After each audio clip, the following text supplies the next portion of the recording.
यो सैलुङ डाँडाको भ्यू टारमाथि हो।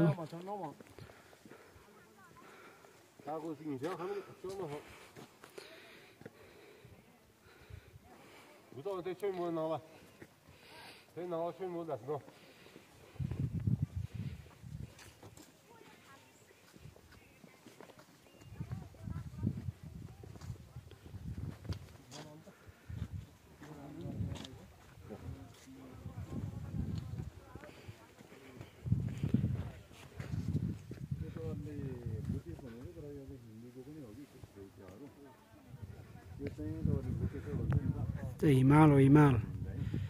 यो चाहिँ तारादेवी भन्छ तपाईँहरूले, तारादेवी श्रीदेवी हाम्रो चाहिँ तारा भन्छ। अनि यो चाहिँ हाम्रो नेपालीमा भने आउँछ वर्मको त्यो भिरकुटी छैन, उहाँको रूपमा पनि भन्छ यो। अनि यहाँ उहाँ चाहिँ भैरव,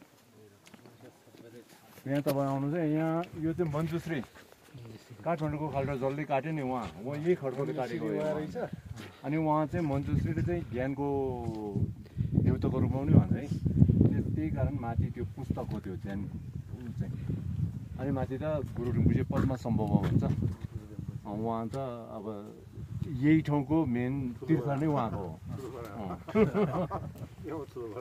अनि भन्छ तपाईँले जे चितायो पाउने कुरो चाहिँ त्यो